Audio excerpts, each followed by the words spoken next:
오늘 본문 말씀 통해서 택하신 기업이란 제목의 말씀으로 함께 은혜를 나누고자 합니다. 택하신 기업이라고 하는 이 말은, 단어는 하나님께서 이스라엘 백성들을 향한 관용적인 표현, 즉 이스라엘 백성들의 별칭이에요. 애칭이기도 하고요, 여수르나 이것도 마찬가지고요. 이스라엘 백성들에게 하나님은 택하신 기업이다 이렇게 말씀하셔요. 비슷한 또 말씀이 있죠. 택하신 족속이다. 베드로전서 2장 9절 말씀에 보면 너희는 택하신 족속이요 왕같은 제사장들이요 거룩한 백성이요 또 뭐예요? 그의 소유된 백성이라. 얼마나 큰 어마어마한 축복인지 몰라요. 우리가 어떻게 감히 하나님의 기업이 됩니까? 하나님이 나를 기업 삼아 주시니 하나님의 기업이 되고 족속이 되는 거예요. 이건 엄청난 축복이에요. 자, 우리는 하나님의 택하신 기업이요 왕같은 제사장들이요 거룩한 백성이요 그의 소유된 거룩한 나라요 그의 소유된 백성이다. 저희 아버님이 저의 이름을 너무 잘 지어주셔가지고요, 여기 있어요. 베드로전서 2장 9절에 거룩한 나라, 성국. 거룩한 나라라고. 이 엄청난 축복입니다. 자, 그러면 하나님이 이런 어마어마한 축복을 주시는 이유가 뭘까요? 이유 없이 그런 축복을 줄까요? 기업 삼아 주셨을까요? 족속 삼아 주셨을까요? 왕 같은 제사장 되게 해 주셨을까요? 거룩한 백성으로 여겨 주실까요? 너희는 내 백성이라고 말씀하실까요? 이유가 있습니다. 자, 그러면 세상적인 기업은 그 기업의 목적이 뭐예요? 이윤 추구잖아요. 이윤 추구. 그러면 하나님의 기업의 목적은 뭘까요? 이어서 나와요. 이럴 땐 베드로전서 2장 9절을 빨리 찾으셔야 돼. 얼마나 중요한 말씀인지 몰라요. 거기 택하신 족속이요 왕같은 제사장들이요 거룩한 나라요 그의 소유된 백성이니 라고 말씀하시면서 그 이유가 나와요. 그 이유, 이렇게 너희를 삼아주신 이유, 그게 뭐라고 말씀합니까? 이는 너희를 어두운 데서 불러내어 그의 기이한 빛에 들어가게 하신 이에 아름다운 덕을 선포하게 하려 하심이라. 할렐루야. 자, 이웃 내지 못하는 기업 어떻게 합니까? 이웃 내지 못한 세상적인 기업은 어떻게 돼요? 망한 거예요. 문 닫아야 되고 폐쇄시켜요. 그거 그대로 가지고 있으면 어떻게 돼요? 부채만 늘어나요. 자, 그러면 하나님이 우리를 기업 삼아 주셨어요. 이유가 뭐라고요?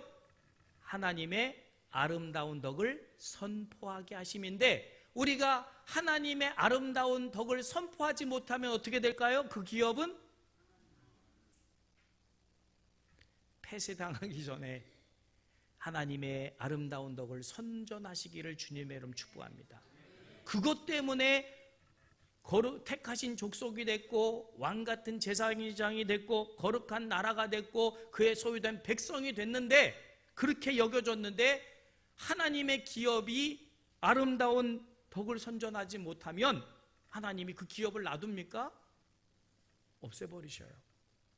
이스라엘 백성들 하나님의 영광을 나타내지 못하고 우상 숭배하고 말씀 벗어기고 불순종하니까 하나님께서 멸망시키잖아요. 때리시고, 그래도 안 들으니까 포로 잡혀가게 하시고, 그래도 안 되니까 북이스라엘 멸망하고 남유다가 멸망하잖아요. 여러분, 이렇게 나를 왜 이런 어마어마한 존재로 삼아주셨는지를 알아야 우리가 하나님의 기업으로서의 영광을 드러낼 수 있습니다. 믿으시길 바랍니다. 자, 여러분들 이 자리에도 기업하시는 분들 있죠? 장사, 사업하시는 분들, 크든 작든 현대그룹은 아니고 삼성그룹은 아니지만 하고 계시잖아요. 네. 그러면 이윤 많이 내셔야 되고 성공해야 되지 않겠습니까? 어떻게 돈이 잘 벌리고 계시나요? 자, 우리나라에서 기업하기가 좋은 나라일까요? 우리나라는 기업하기가 별로 안 좋은 나라일까요? 우리 교회 성도님들 믿음이 참 좋으셔. 우리나라가 다른 나라에 비해서 어제도 우리 연천 푸드뱅크에 10년째 이렇게 계속 후원해 주신 분에게 군수상을 드렸어요. 덕일식품이라고. 이분이 이 연천군은 기업하기가 어렵대요. 그래서 포천으로 와서 기업을 세우고 공단에 들어간대요. 인력 수급이 안 된다는 거예요. 그러면 연천은 기업하기가 좋은 데입니까? 안 좋은 데입니까? 안 좋다는 거예요. 그러니까 기업이 없어요. 그러니까 식품 공장이 거의 없어요. 그러니까 기부도 안 돼. 맨날 얻어다가 드려야 돼. 참 안타까운 일이죠. 그래서 우리나라에서 기업하는 분들이 기업하기가 어렵다는 거예요. 대부분. 뭐 좋다고 하는 분들도 있겠죠. 장사가 잘 되는 분들은. 왜 어렵냐? 뭐 여러 가지가 있겠지만, 그러면 어렵다고만 할 거냐? 우리나라에서 기업하면서 성공할 수 있는 그런 비결이 있다는 거예요. 오늘 사업의 노하우를 알려드리겠습니다. 기억 6가지만 있으면 된대요. 기억으로 시작되는 단어 6가지만 있으면 우리나라에서도 성공할 수 있다. 그럼 첫째 기억이 뭐냐? 꿈, 이상이 있어야 된다. 이상, 뚜렷한 이상이 있어야만 그 사람이 기업할 때 다른 사람보다 더 잘할 수 있고, 꽤 지혜가 있어야 된다는 거예요. 여러분, 사업을 머리 나쁜 사람 못합니다. 지혜가 있어야 돼요. 지혜. 그 다음에 꼴, 외모도 좋아야 돼요. 사기꾼같이 생겼는데 계약을 잘 맺을 수 있을까요? 또 좀 믿음직하게 생겨야지 물건도 사주고 팔기도 하고 계약도 맺고 그러는 거 아닙니까? 그러니까 꼴, 외모도 좋아야 되고, 끈도 있어야 된다. 연고, 줄이 있어야 되고요. 끼, 소질이 있어야 되고, 그 다음에 깡이 있어야 된다. 이 깡은 끈기와 그리고 뚝심을 말합니다. 우리나라 현대 현대의 고 정주영 회장, 이분은 이 깡에 대해서는 넘버원일 것 같아요. 대단한 분입니다. 여러분, 이분이 500원 들고 영국 가가지고요, 그 선박 수주를 해낸 사람이에요. 아무도 놀라질 않아요. 옛날에 500원짜리 지폐에 보면 거북선이 있었어요. 거북선. 이분이 그거 지폐 들고 영국에 가가지고요, 우리나라는 16세기에 철갑선을 만든 민족입니다 라고 큰 소리 치면서, 이제 선박 수주 우리가 할 겁니다. 다른 나라 선박보다 훨씬 더 조건 좋게 우리가 배를 만들 수 있습니다. 그렇게 가지고 그 당시에 4,300만 달러, 또 놀라지도 않지. 그게 얼마나 되는지 모르니까. 그거를 차관을 얻어와 가지고 조선소를 세워 가지고 배를 만들어 팔았어요. 대단한 분입니다. 끈기, 뚝심, 500원 들고 가지고 어마어마한 것을 이뤄낸 사람이에요. 자, 그런데 여러분, 이 6가지만 잘 갖춰도 사업하면서 돈 벌 줄 믿습니다. 근데 우리 신앙인은 달라야 되잖아요. 여기 한 가지 더 있어야 돼요. 자, 세상적으로는 그 6가지 가지고 성공했더라도 우리 크리스찬들은 이게 없으면 성공했어도 진짜 성공이 아닌 거예요. 그러면 하나 더 있어야 되는 기억이 뭘까요? 예? 예. 벌써 머리 좋고 눈치챈 사람 벌써 다 주보 봐가지고 벌써 다 해답 알고 해. 기억은 관계입니다. 관계. 누구와의 관계? 사람과의 관계가 아니고 하나님과의 관계. 그래서 세상적으로는 성공했어도 하나님과의 관계가 끊어졌다면 그거는 진짜 성공이 아닌 거예요. 그 성공으로 오히려 망할 수도 있어요. 그러니까 하나님과의 관계를 잘 맺어야 될 줄 믿으시기를 바랍니다. 그러면 과연 우리는 예수를 믿으면서 하나님의 기업으로서 하나님과 관계가 잘 맺어져 있는가를 현대 영성학자 중에 한 분이 살펴봤더니 예수는 믿는다고 하는데 하나님과 관계를 잘 못 맺는 성도들이 많더라는 거예요. 이유를 분석해 봤더니 두 가지 이유 때문이라는 거예요. 첫째는 너무 바쁘다는 거예요. 너무 바빠서 예배할 시간도 없고 기도할 시간도 없고 하나님과 친밀하게 관계를 맺을 시간이 없어서 그냥 콩튀도 튀어다니면서 그냥 세상적인 6가지로 사업은 하고 다니는데 하나님과의 관계가 맺어지질 않는 거지요. 이게 첫째, 바쁘다는 투부시, 바빠서 관계를 못 맺어요. 지금 보면 기도회가 많은데요, 예배도 있고 중직자들이 나오지도 않아. 그러면서 관계가 맺어질 수 있을까요? 여러분, 관계가 하나님과 좋으십니까? 우리는 세상적으로도 성공해야 되지만 하나님과 관계가 좋아야 돼요. 친밀해야 돼요. 가까워야 돼요. 내밀해야 돼요. 왜 안 되냐? 바쁘다는 거예요. 바빠. 뭐가 그렇게 바쁜지 바빠서 수요 예배 나갈 시간이 없고 새벽 기도 나갈 시간이 없고 기도회 나갈 시간이 없고 그래가지고야 관계가 형성이 되겠냐 그 말이에요. 여러분, 그런 아무리 바쁘더라도 하나님과 관계를 맺는 데에서는 정리할 필요가 있어요. 두 번째 요소는 뭐냐? 노이즈라는 거예요. 노이즈. 잡음이 너무 많아요. 하나님의 음성을 듣는데 세상 소리들이 너무 잡음들이 많아가지고 아주 산만하다는 거예요. 산만. 하나님의 음성이 잘 안 들려요. 세상적인 소리, 내 마음의 소리 이런 것들이 그냥 하나님의 음성은 잘 안 들려요. 뜻이 잘 분별이 안 되는 거죠. 여러분, 분산됐던 내 마음을 정리해서 하나님께로 집중해 보시기를 주님의 이름 축복합니다. 하나님은 우리를 기업 삼으셨어요. 근데 이 기업 삼으시면서 하나님은 특별히 우리에게 3가지로 그 기업에게 복을 주셔요. 첫째, 어떤 복을 주셨느냐? 눈동자같이 보호하는 복을 주셨다고 말씀하셔요. 눈동자같이. 자, 그러면 눈동자 같은 복이 뭡니까? 읽어볼까요? 이게 왜 또 이사야로 넘어가 있나? 예. 신명기 32장. 예. 거기 보면 10절입니다. 같이 읽겠습니다. 시작.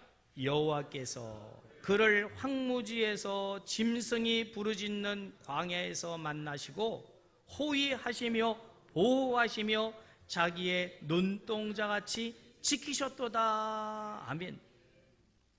여러분, 하나님은 이스라엘 백성들을, 노예로 있던 이스라엘 백성들을 출애굽시키시고 광야 40년 동안 그 황무지에서 짐승들이 부르짖는 광야에서 그들을 회막에서 만나시면서 그들을 호위하셨어요. 낮에는 구름 기둥, 밤에는 불 기둥으로 또 보호하시면서 그들을 자신의 눈동자같이 지키셨다. 할렐루야. 여러분, 눈동자 한번 생각해 보세요. 눈동자. 이 눈동자, 이게 얼마나 귀한 겁니까? 외부 세계와 나를 연결해주는 아주 귀한 창이에요. 이 눈이라는 게. 근데 하나님은 우리를 만드실 때 이 눈이 얼마나 귀하면 두개골, 이 두개골이에요. 이게 두개골. 구멍 2개를 뚫으시고 그 안에 두 눈을 쏙 넣어 놓으셨어요. 제가 한번 머리를 심하게 부딪힌 적이 있어요. 아이고, 깨졌나 보다. 그랬더니 안 깨졌더라고요. 얼마나 바가지가 튼튼한지 몰라요. 그 안에 구멍을 뚫고 거기 눈을 2개를 넣으셨어요. 감사하지요? 이 눈은요, 잘못 건드리면 실명이에요. 굉장히 예민하고 약해요. 그러니까 이걸 싹 집어넣어가지고 딱 보호하셔요. 감사하지요? 자, 그런데다가 이 눈은 외부와 접촉이 심하니까 이게 자꾸 눈꺼풀로 청소를 해주잖아요. 계속 청소를 해줘가지고 눈곱, 청소의 결과물입니다. 그러니까 우리가 오염된 데 많이 다니면 눈곱이 많이 나와요. 자다 보면 하나님이 청소해 주시는 거예요. 감사하지요? 집에 바닥 하나 청소하려도 힘든데 이 눈은 자동적으로 청소를 해주시잖아요. 얼마나 감사해요. 자, 그런데다가 여러분, 이게 눈이라는 게 굉장히 예민한 거라서 우리 신체 조직 중에서 가장 빠른 게 뭐냐면 신경조직. 신경조직이 제일 빠르고요. 그 다음에 두뇌, 뇌의 뇌파가 빠르고요. 세 번째 3위가 눈동자예요. 눈꺼풀. 그래서 눈 깜빡할 사이라는 말이 나왔어요. 눈 깜빡할 사이가 몇 초일까요? 16분의 1초래요. 얼마나 예민하게 작동이 되는지 몰라요. 보호하기 위함이죠. 보호하기 위함. 그런데다가 우리 사람의 눈에는 30만 개의 회로가 있고요. 그 다음에 1억 개의 신경세포가 모아져 있는 아주 예민한 기관입니다. 그래서 거리, 광도, 또 무슨 색상 다 이 눈으로 쫙 파악을 해요. 여러분 딱 보면 색상, 밝기 다 전 오토매틱으로 선명하게, 이게 어마어마한 여기 과학의 메커니즘이 지금 눈에 있어서 이렇게 우리가 보는 거예요. 이거 과학으로 못 만들어요. 돈 주고 안 되는 거예요. 하나님이 선물로 주셨어요. 오늘도 눈동자같이 보호하시니까 살아가요. 하나님이 그렇게 이스라엘 백성들을 40년 동안 보호하셨다는 거예요.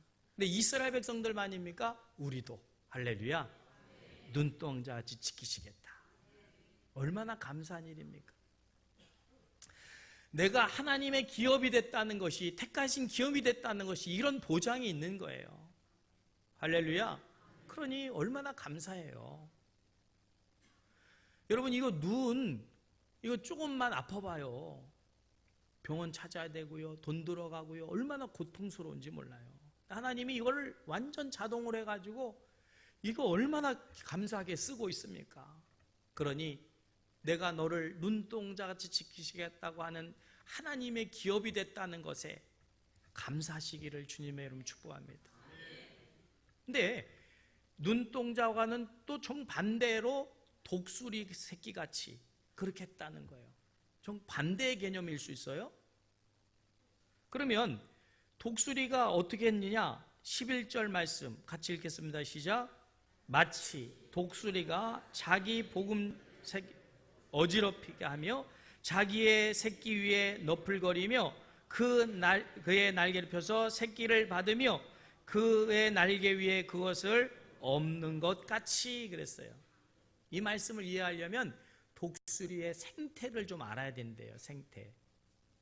자, 독수리는요, 집을 어디다 짓느냐? 절벽 꼭대기 위에 아무도 접근이 안 되는 높은 곳에 집을 짓는데, 새들은 다 나뭇가지를 갖다가 엮어서 집을 짓지요.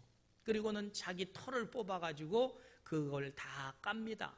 그러면 요즘 말로 하면 겨울에 있는 독수리털 침대가 되는 거예요. 독수리털 침대. 거기다 알을 낳고 품었다가 새끼가 부화되면 어미는 열심히 갖다 먹이지요. 이 새끼는 그 높은 곳에서 눈을 뜨면 광활한 대지가 보이고 푸른 창공을 바라보면서 꿈을 꾸겠지요. 믿거나 말거나. 얼마나 집이 좋아요. 전망이, 뷰가 좋습니다. 요즘 말로 뷰가 최상이에요. 최상. 서울에서 이런 뷰 가지고 있으면 어마어마하게 아파트 값이 높아요. 집값이. 최고의 곳에서 자랍니다. 무럭무럭 자랍니다. 근데 어느 날 갑자기 엄마가 이상해졌어요. 그래가지고는 와가지고는 먹이를 주는 게 아니고 막 날개짓을 지면 그 작은 새끼가 무슨 힘이 있겠어요? 날개짓에 막 떠밀려 가고, 그리고는 날개질을 막 하면 독수리 털 침대가 다 날아가 버리고, 앙상한 가지만 남고, 이거 완전히 갑자기 삶의 도전이, 엄마가 미쳤나? 이거 왜 이러지? 결국은 그러다가 떨어지면 추락하지요. 여러분, 날개 없는 것만 추락하는 게 아니라 날개 있는 것도 추락합니다. 추락을 해요.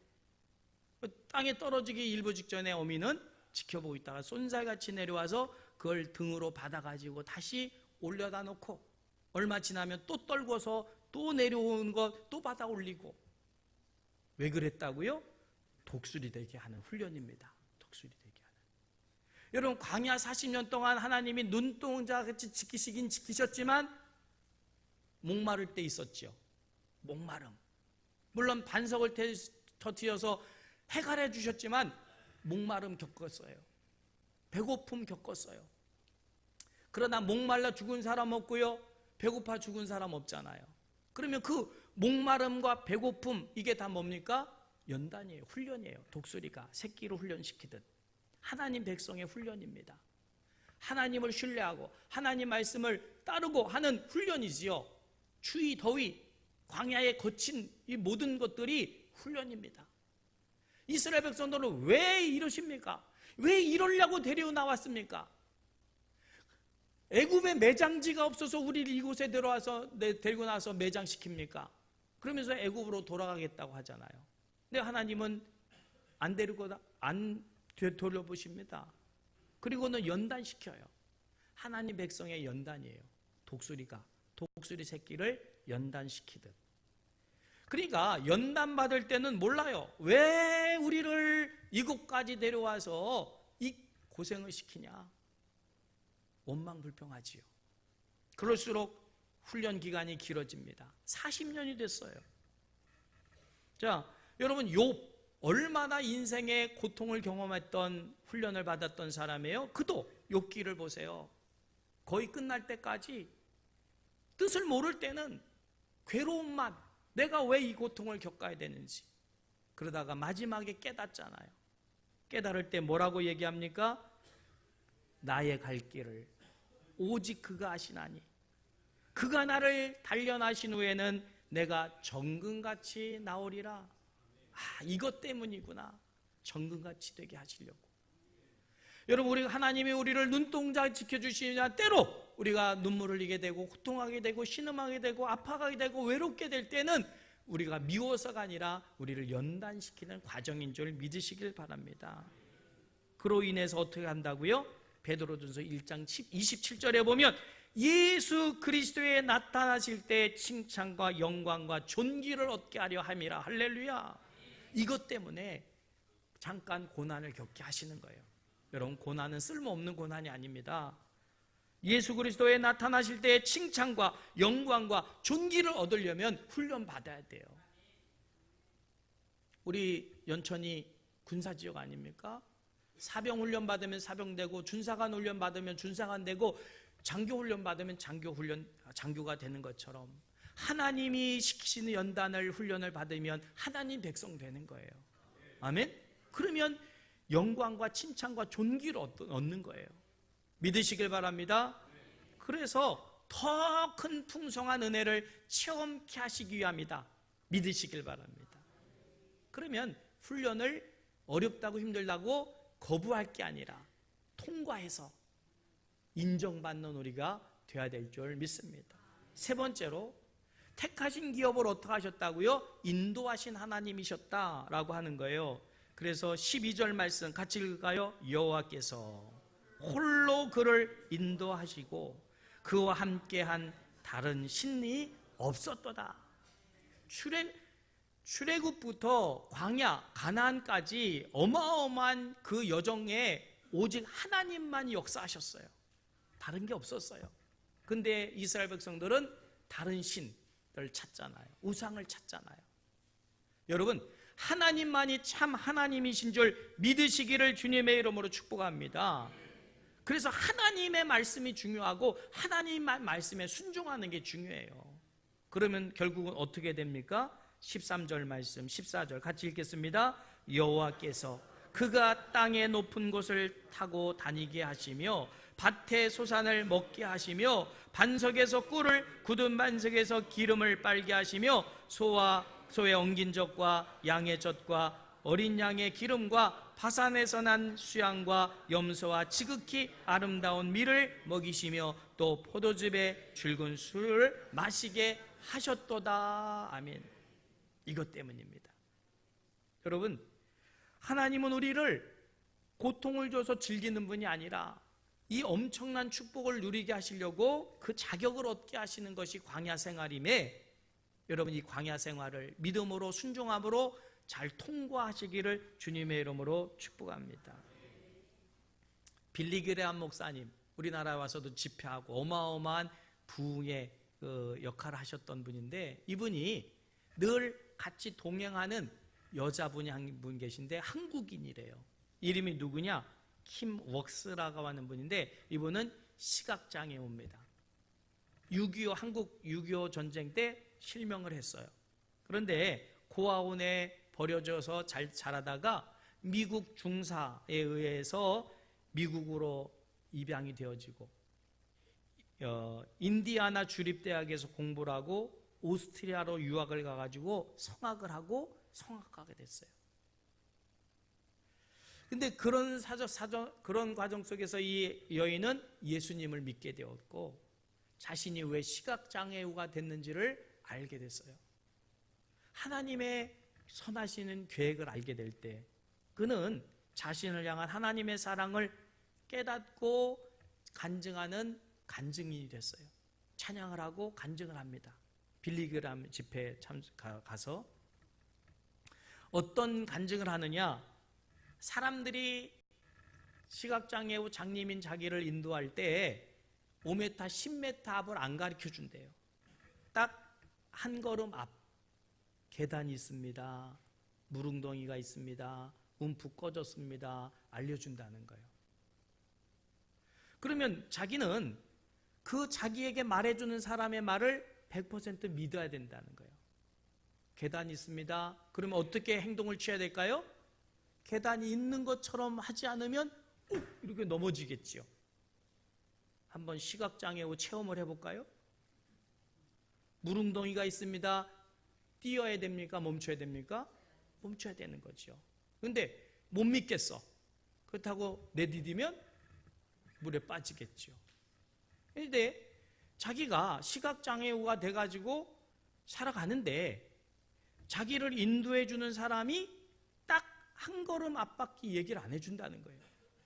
그런데 그 말을 100% 믿고 순종하다 보면 자기가 목적하는 곳에 와 있다는 거예요. 하나님이 자기를 그렇게 인도하신다는 거예요. 자기는 10년 앞 모른다는 거예요.